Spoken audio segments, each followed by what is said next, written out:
우리는 지난주에 안디옥 교회에 대한 이야기들을 함께 나누었습니다. 예루살렘의 박해로 인해서 흩어진 사람들이 먼 지역까지 떠나와서 특별히 이 안디옥에 복음을 전하게 되었습니다. 그 복음을 전할 때에 주님의 손이 그들과 함께 하심으로 말미암아 믿는 자의 수가 많아졌다고 성경은 표현하고 있습니다. 그 믿는 자들의 숫자가 많아지다 보니까 이 소문이 예루살렘에 있는 교회까지 들려지게 되고, 예루살렘 교회는 이 이방인 지역에 있는 교회에 지도자를 보내야 될 것에 대한 필요성을 느끼게 되었습니다. 그래서 보낸 사람이 바로 바나바, 위로의 아들이라는 이름을 가진 사람이었습니다. 그가 그 교회에 가서 너희가 주님께 굳은 마음으로 함께 있어라 하는 이야기를 하고 그들을 권면하며 그 교회를 돌볼 때 성령이 함께 하시고 그 교회가 더욱 부흥하게 된 것을 볼 수가 있습니다. 교회가 점차 부흥하게 되자 이 바나바가 혼자 할 수 없다는 것을 느끼고 다소에 머무르고 있던 사울, 장차 이방인의 사도라고 불리는 그 바울을 초청해서 함께 1년 동안을 열심히 그 교회에서 사역을 하며 사람들을 주의 진리로 가르치게 됩니다. 그 진리의 말씀으로 훈련받은 사람들이 그 말씀을 배운 대로 삶 속에서 실천하게 되었습니다. 그들의 입술에는 예수 그리스도에 대한 이야기가 담겨지게 되고 그들의 삶은 그 입술에 고백한 것처럼 예수님을 따라서 살기 시작했습니다. 그래서 그들을 보면서 그들이 예수님을 따르는 자, 예수님의 종들이라는 의미로 그리스도인이라 사람들이 부르게 되었습니다. 그래서 안디옥 교회는 최초로 그리스도인이라 불리는 그런 교회가 된 것을 볼 수가 있습니다. 그 교회가 이러한 2명의 지도자뿐만 아니라 5명의 선지자와 이 교사들을 통해서 열심히 훈련받았음을 우리가 지난주에 성경의 말씀을 통해서 보았습니다. 그리고 그들이 열심히 주님을 섬기면서 또 금식할 때에 성령님께서 그곳에 임하시면서 그들에게 말씀하셨는데, 내가 나를 위하여 이제 시킬 일이 있는데 2 사람을 선택하기 원한다. 그 2 사람을 보내라 하시는 거예요. 그 2 사람이 바나바와 사울이었습니다. 이 바나바와 사울을 부르시는 그 주님의 말씀대로 교회는 그 사람들을 선택하고 그 사람들을 위해서 금식하며 기도하고 2 사람에게 안수했습니다. 안수라는 의미는 지난주에 말씀드린 것처럼 축복한다는 의미와 그들에게 일을 위임한다는 의미가 있습니다. 그러니까 성령께서 말씀하신 일들을 그들에게 위임하고 그들을 축복하며 그들을 떠나보냈다는 거죠. 근데 오늘 성경 말씀을 보니까 이 2 사람, 바나바와 사울이 성령의 보내심을 받아서 이제 출발했다 이렇게 나옵니다. 지난번에도 말씀드린 것처럼 아브라함이 있잖아요, 창세기에. 그 창세기 아브라함을 주님께서 12장에 부르실 때 뭐라고 말씀하시냐면, 너는 너의 본토, 친척, 아버지의 집을 떠나 내가 너에게 지시할 땅으로 가라 이렇게 말씀하세요. 이미 지시한 땅이 아닙니다. 어디로 갈지를 모르는 거예요. 어디를 갈지를 모르지만 하나님의 말씀을 쫓아서 가라 말씀하셨고, 성경을 보니까 아브라함이 하나님의 말씀을 쫓아서 말씀을 따라서 갔다라고 성경에 기록하고 있습니다. 그런 것처럼 이 바나바와 사울도 성령의 보내심을 받았지만 어디로 가야 될지 처음에 분명하게 알지를 못했습니다. 어디 가서 무엇을 해야 되는지 성경은 표현하지 않고 있습니다. 그러나 그들이 성령님의 보내심을 받아서 어디인지 모르지만 그 성령님의 인도하심을 따라서 한 걸음 한 걸음 나아간 것을 성경은 표현하고 있는 겁니다. 그런데 그 간 곳이 오늘 성경에 보니까 어디냐 하면 처음에 실루기아라는 곳으로 갔다고 이야기합니다. 실루기아는 이 안디옥에서부터 24km 떨어진 항구 도시입니다. 거기서 이제 배를 타고 출발을 했습니다. 그리고 나서 출발한 곳이 어디냐면 구브로라는 섬에 있는 살람이라는 곳에 도착을 하게 됩니다. 이 구브로라는 섬에 있는 살람이라는 지역까지 배를 타고 한 160km를 가야 됩니다. 한 100마일 정도를 배를 타고 갔다는 거죠. 그래서 처음 동쪽에 있는 상업도시인 살람이라는 곳에 도착해서 오늘 성경 말씀을 보면 하나님의 말씀을 유대인의 여러 회당에서 전했다 이렇게 나옵니다. 처음에 이 바울과 이 바나바의 전도는요, 이방인들에게 처음부터 전한 게 아닙니다. 처음에는 그들이 복음 전하기에 가장 적합한 회당에서 전했습니다. 왜냐하면 그 2 사람은 이미 랍비였고 회당에서 말씀을 전할 수 있는 권리가 있기 때문에 그들이 그곳에 들어가서 말씀을 전할 기회를 얻고, 특별히 하나님의 선택을 받은 하나님의 백성들에게 먼저 예수 그리스도가 구주로 오셨다는 것을 전하는 것이 급선무이기 때문에 그것을 먼저 전하고, 그들이 그 말씀을 받아들이지 않을 때 이방인들에게 복음을 전하는 것을 볼 수가 있습니다. 그래서 여기에서도 그가 하나님의 말씀을 유대인의 여러 회당에서 전했다라고 이야기합니다. 여러 회당에서 전했다라는 말은 이미 이 구브로와 살람이라는 지역에 회당이 하나만 있는 게 아니라 여러 개가 있다는 것이고, 여러 개가 있다는 것은 유대인들이 이미 구브로 지역에 많이 살고 있었다라는 것을 의미하고 있는 거죠. 어쨌든 그들에게 복음을 전할 때 또 그곳에 함께했던 수종자가 요한이라는 사람이 있었다라고 이야기합니다. 이 요한은 우리가 잘 아는 제자 요한이 아니고 마가 요한이라고 불리는 사람입니다. 그래서 우리가 이 사도행전에 마가의 다락방이라고 얘기하는 사람이 사실 이 마가입니다. 뿐만 아니라 마가복음을 기록한 사람이 바로 이 마가고, 이 마가는 바나바의 생질이라고 나오는데요, 조카입니다. 또한 베드로 밑에서 교육을 받았던 사람 중에 한 사람입니다. 그러니까 이 사람이 같이 수종들어서 같이 이 일들을 하고 있었는데, 특별히 오늘 6절 말씀을 보면 온 섬 가운데로 지나서 바보에 이르렀다 이렇게 얘기해요. 지도에 보시는 것처럼 살람이라는 지역의 정반대편에 있는 서쪽 지역에 있는 게 이제 바보라는, 파포스라는 섬입니다. 바보 그러니까 어감이 별로 안 좋잖아요.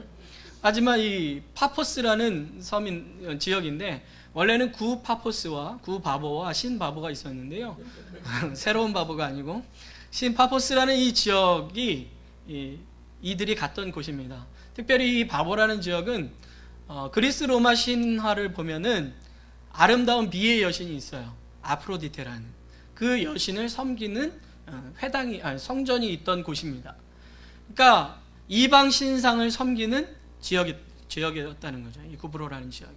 특히 이게 바보라는 지역은 더욱더 그랬다는 거예요. 근데 거기를 갔는데 한 사람을 만나게 됩니다.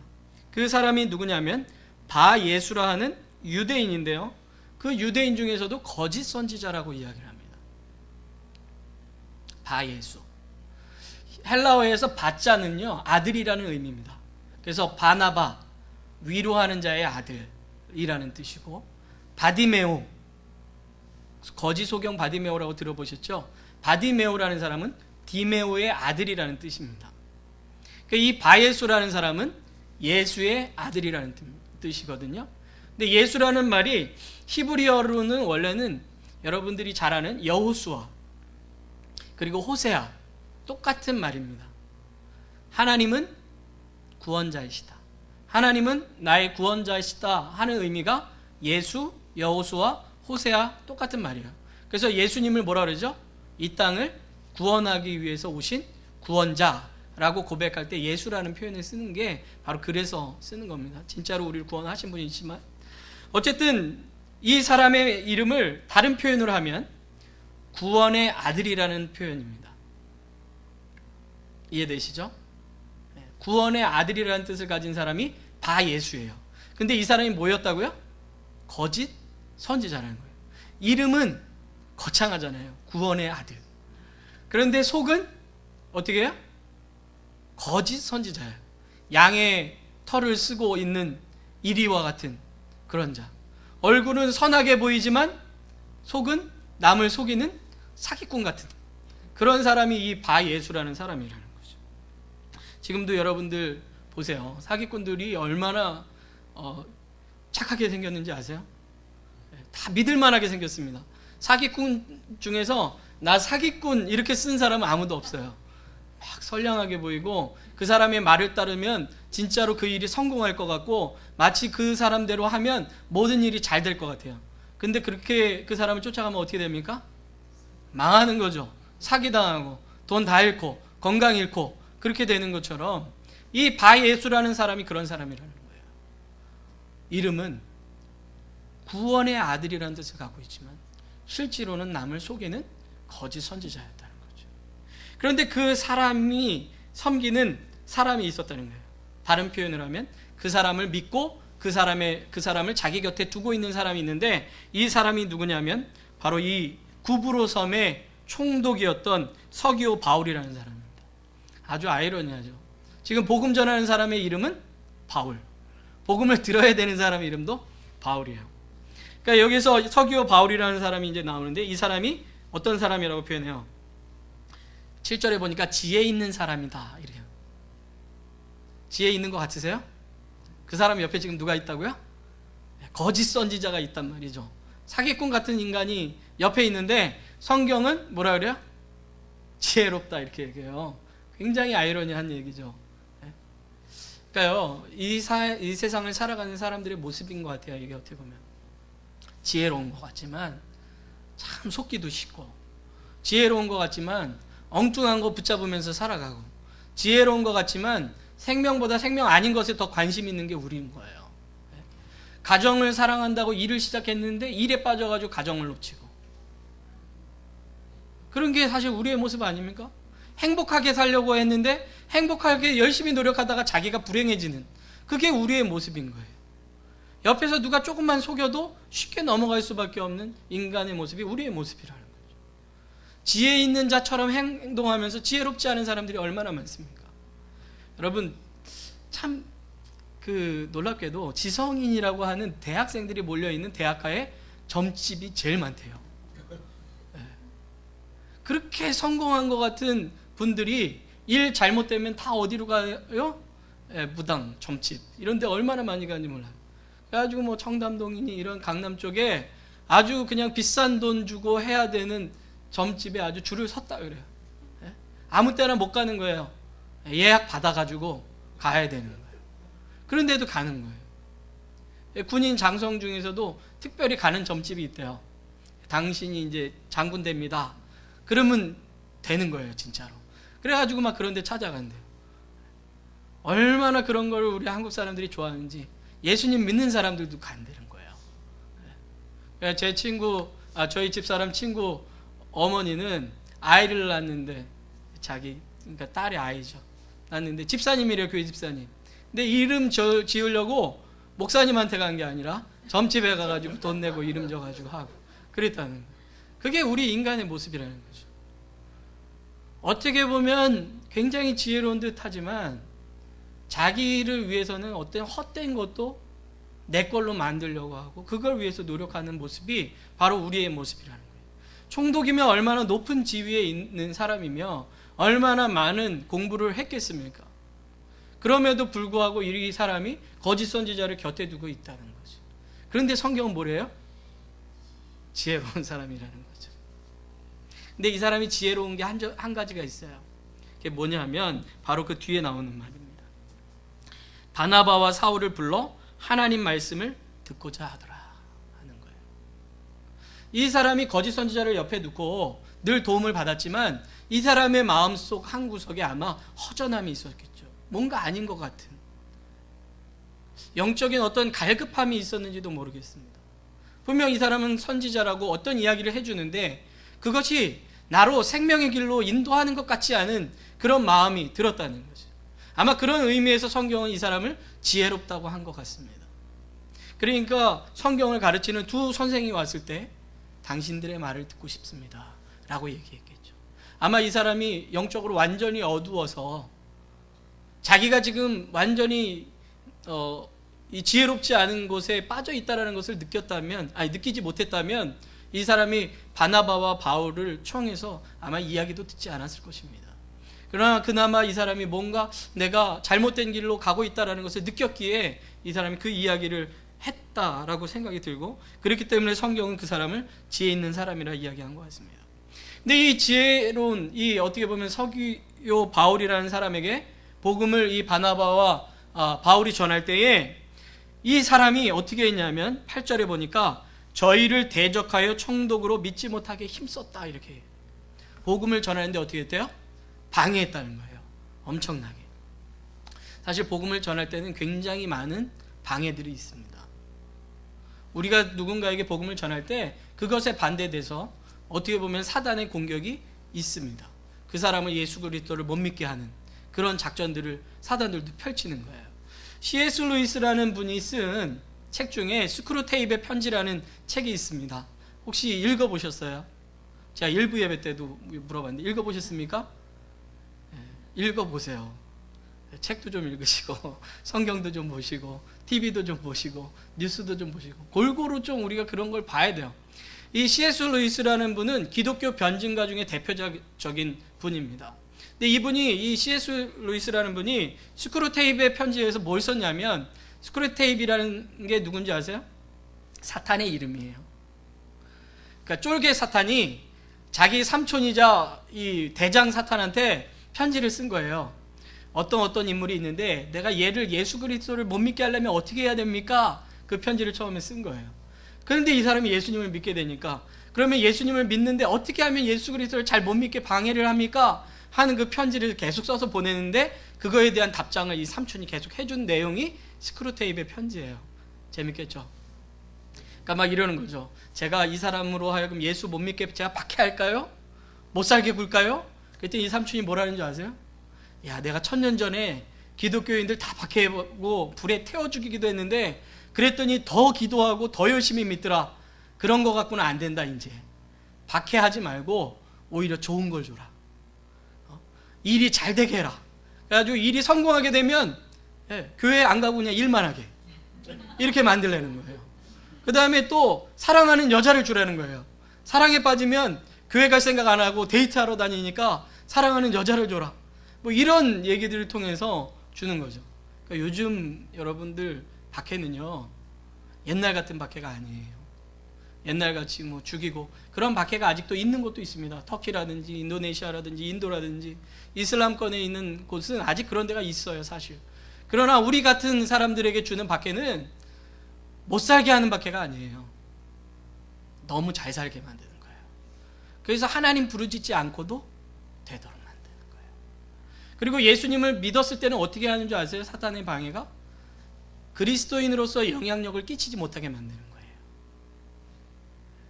그리스도인인데 비실비실한 그리스도인, 세상적인 그리스도인, 세상적인 생각으로 가득 차 있는 그리스도인을 만드는 거예요.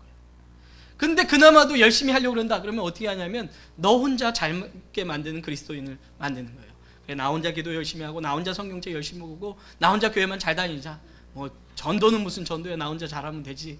다른 사람하고 연합은 무슨 연합이야, 나 혼자만 잘하면 되지. 이렇게 만든다는 거예요. 하나님의 나라를 축소시키는 게 사단의 공격의 방법이라는 거죠. 이 세 가지 패턴으로 우리를 공격한다는 거예요. 근데 여기에 있는 이 사람도 어떻게 했냐면 못 믿게 하려고 애쓰는 거예요. 믿으면 어떻게 되니까요? 자기가 그 자리에서 쫓겨나니까. 내가 지금까지 붙잡고 있던 모든 권력과 모든 것들을 다 포기해야 되니까 어떻게든 예수 못 믿게 만들려고 노력을 하는 거죠. 그랬더니 그것을 본 바울이 어떻게 합니까? 바울이라 하는 사울이 성령이 충만해서, 이제 사울이라는 이름이 여기서부터 이제 바울이라는 이름으로 바뀌게 되는데, 옛날 우리 목사님들은 어떻게 가르치셨냐면 사울은 큰 자, 바울은 작은 자. 사울은 처음에는 교만해서 자기 이름을 큰 자라 그랬고 나중에 예수님 믿고 겸손해져서 작은 자라 그랬다 그랬는데 아니에요. 사실은 사울이라는 이름은 큰 자라는 의미가 아닙니다. 그리고 여러분들 이름 누가 지어주셨어요? 본인이 각자 지으셨어요? 나 이런 사람 될 거야 하고? 아니잖아요. 다 부모가 줬겠죠. 이 원래 사울이라는 이름은 쉽게 말하면 히브리식 이름입니다. 바울이라는 이름은 로마식 이름이에요. 그러니까 이방인들에게 접근하기 가장 좋은 방법, 그리고 이방인 지역에서 나는 로마 사람이야 라는 것을 밝히기 가장 쉬운 게 바울이라는 이름이에요. 그래서 이방인 지역을 다닐 때 어려움이 많지 않습니까? 그때 나는 로마의 시민권을 가진 사람이다 라는 것을 이름을 통해서 아예 드러낼 수 있는 이름이 바울이라는 이름이죠. 그렇기 때문에 뒤에 바울이라는 이름을 쓴 거예요.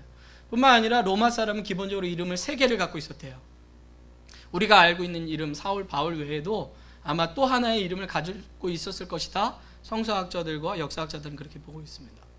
어쨌든 그 이름이 중요한 게 아닙니다. 어떤 의미를 가졌는가 그런 게 아니에요. 그냥 여기서는 이제 사울이라는 이름이 본격적인 이방인을 그리스도인화하는 일에 있어서 이름조차도 이방인의 이름을 쓰기 시작했다 하는 것을 보여주는 겁니다. 어쨌든 이 바울이라는 사람이 성령이 충만해서 그를 주목하면서 이렇게 이야기합니다. 10절에 가로되 모든 괴계와 악행이 가득한 자요 마귀의 자식이요 모든 의의 원수여 주의 바른 길을 굽게 하기를 그치지 아니하겠느냐 이렇게 얘기했다는 거예요. 네 이름이 구원의 아들의 이름이지만 너는 실제로는 괴계를 가지고 악행을 하며 마귀의 자식으로서 하나님의 원수로 행하는 자다라고 이야기했다는 거예요. 그러면서 어떻게 얘기해요? 보라, 이제 주의 손이 내 위에 있으니 내가 소경이 되어 얼마 동안 해를 보지 못할 것이다. 그랬더니 그 즉시로 진짜로 소경이 돼서 다니게 됐고, 그 모습을 본 총독이 이제 예수님을 믿고 그의 가르침을 받아 이제 그리스도인으로 살게 됐다 뭐 하는 그런 이야기를 하고 있는 겁니다. 여러분, 총독이 예수님을 믿은 일이 참 별거 아닌 것 같죠? 그냥 한 사람 예수님 믿은 것 같지만 그렇지 않습니다. 성경의 구약 성경을 보면 하나님 앞에서 바른 왕이 될 때는 나라가 변화돼요. 히스기야라는 왕이 될 때는 전쟁이 일어나면 누구를 붙잡습니까? 하나님을 붙잡습니다. 하나님의 성전에 와서 사람들이 와서 기도를 합니다. 하나님을 의지합니다. 그런데 하나님을 떠난 그들이 왕이 되는 그 순간부터 나라가 어떻게 변합니까? 하나님을 떠난 나라가 되는 거예요. 지도자라는 게 그렇게 중요한 거예요. 지금까지 거짓 선지자에 붙잡혀서 박수무당에 붙잡혀서 그 사람이 일을 할 때마다 그 박수무당에게 묻고 했던 그 사람의 영향력이 그 지역 안에 끼쳐지지 않았겠습니까? 그런데 그랬던 그가 이제 예수 그리스도를 믿게 되면 어떻게 되겠습니까? 전혀 다른 영향력과 전혀 다른 삶의 모습이 이 구브로 땅에 펼쳐지지 않을까요? 이제 사람들이 이 설교를 또 준비하고 성경을 읽을 때 왜 하나님이 하필이면 구브로로 바나바와 바울을 제일 먼저 보내셨을까? 그런 생각을 하게 됩니다. 저도 이제 그런 생각을 한번 해봤어요. 왜 하나님께서 여러 다른 땅이 있는데 구브로로 보내주셨을까? 그런 생각을 해봤습니다. 바나바의 고향이 어디일까요? 구브로입니다. 바나바의 고향이 구브로예요. 그는 구브로에 대해서 잘 알았겠죠. 뿐만 아니라 안디옥 교회를 처음 세울 때 아주 중요한 역할을 한 사람들이 누구냐면 구브로에 있던 그리스도인들입니다. 구브로에까지 흩어졌던 사람들이 다시 안디옥으로 가서 이방인들에게까지 복음을 전한 거예요. 그러니까 아마 안디옥 교회 안에는 구브로 출신의 아주 중요한 리더들이 그곳에 있었을 겁니다. 하나님께서 생판 모르는 땅에 그냥 딱 그를 떨군 것이 아니라 그들이 복음을 전할 수 있고 잘 알고 있는 땅을 갈 수 있도록 그 길을 열어주신 거죠. 제가 가끔가다 그런 생각해 봅니다. 하나님께서 만약에 저를 한국 땅에서 이 잭슨빌로 딱 보내주셨다면 내가 어땠을까? 아마 못 참고 도망가지 않았을까? 그런 생각도 해봅니다. 근데 하나님께서 저를 어디로 먼저 보내주셨냐면 괌이라는 곳에 보내주셨어요. 4년 4개월 동안. 여기랑 기후가 아주 비슷합니다. 뿐만 아니라 여기보다 더 덥습니다. 사실은 여기는 그나마 겨울이 있잖아요. 선선할 때가 있죠. 괌은 겨울이 한국의 초여름입니다. 그냥 내내 더워요. 내내 반팔 입고 다니고 그렇습니다. 그러니까 하나님께서 그런 것들을 경험하고 그곳에서 이민사역이라는 게 뭔지 부목사로서 보게 하고 그곳에서 아이들과 만나게 해주시고 청소년들과 만나면서 2세, 3세들의 아픔들을 또 그 아이들이 갖고 있는 고민들을 경험하게 해주셨기 때문에 제가 이곳에 올 때 뭐 잘하는 건 아니지만 어쨌든 이곳에 정착할 수 있는 틀을 하나님께서 어떻게 보면 만들어 주신 거죠. 그런 것처럼 하나님께서 이 바나바와 바울을 그들이 잘 알고 있으면서 그러면서도 우상에 묶여있는 그 땅으로 하나님께서 보내주신 거죠. 어쩌면은 이 바나바는 구브로라는 지역에 갔을 때 더 열심히 전도하지 않았을까 그런 생각도 들어요. 왜요? 내가 살았던 땅, 나와 함께 했던 사람들이 아직도 우상 숭배에 묶여있는 그것 때문에 그의 마음이 더 아파서 그들을 더 전도하고자 열심히 노력하지 않았을까 그런 생각도 해봐요. 어쨌든 하나님께서 그들이 그곳으로 갈 수 있도록 그곳을 열어주시고 그 구브로에서 복음을 전함으로 말미암아 지금까지 우상 숭배와 헛된 신을 붙잡던 미신을 붙잡던 그들을 끊어주신 거죠. 이 모든 일을 계획하시고 준비하시고 이끄시고 함께 해주시고 그 모든 역사를 이루어주신 분이 지금 누구라고 성경이 이야기하고 있는 것입니까?